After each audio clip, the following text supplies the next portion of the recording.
Hello everyone, welcome back to my channel and in another exciting eating blog. আজকে তোমাদের সাথে খেতে খেতে একটা গল্প শেয়ার করব, কিন্তু তার আগে বলে দিই আজকে লাঞ্চে আমি কি নিয়েছি এখানে এক বাটি ব্রাউন রাইস, নিয়েছি এখানে ডিমের কষা, তার সাথে রয়েছে এখানে মাটন কষা, দুটো কাঁচা লঙ্কা এবং এক টুকরো পেঁয়াজ। চলো এবার খেতে খেতে তোমাদের সাথে একটা ছোট্ট করে গল্প শেয়ার করি। একটা ক্লাস চলছে, সেখানে 0 থেকে 9 সংখ্যা রয়েছে।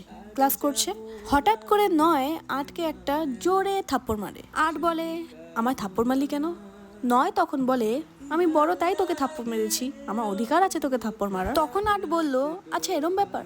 তারপর 8 গিয়ে 7কে একটা জোরে ঘুষি মারে। এরম করে করে 7 6কে, 6 5কে, 5 4কে, 4 3কে, 3 2কে মেরেছে, 2 1কে মেরেছে। তখন এইসব দেখে শূন্য কি করে, একটা কোনায় গিয়ে লুকিয়ে পড়ে। শূন্য কি ভাবে যে আমি তো ক্লাসের সব থেকে ছোট, তাই একটা কোনায় গিয়ে গুটিসুটি হয়ে বসে গেছে। তার কিছুক্ষণ বাদে এক কি করেছে, শূন্যর কাছে গেছে।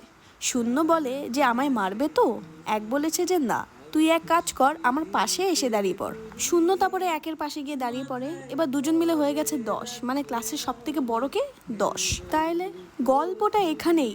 আমরা ভাবি যে আমাদের থেকে নিচে যারা আছে তাকে গিয়ে একটা জোরে থাপ্পড় মারবো, তাকে তো শাসন করা আমার অধিকার। কিন্তু গল্পটা তো অন্যভাবেও হতে পারে, তাকে যদি আমি আমার সাথে নিয়ে নিই তাহলে তো আমি আরো বড় হয়ে যাই। #Unity is strength. কেমন লেগেছে ভিডিওটা অবশ্যই কিন্তু কমেন্টে এসে জানিও।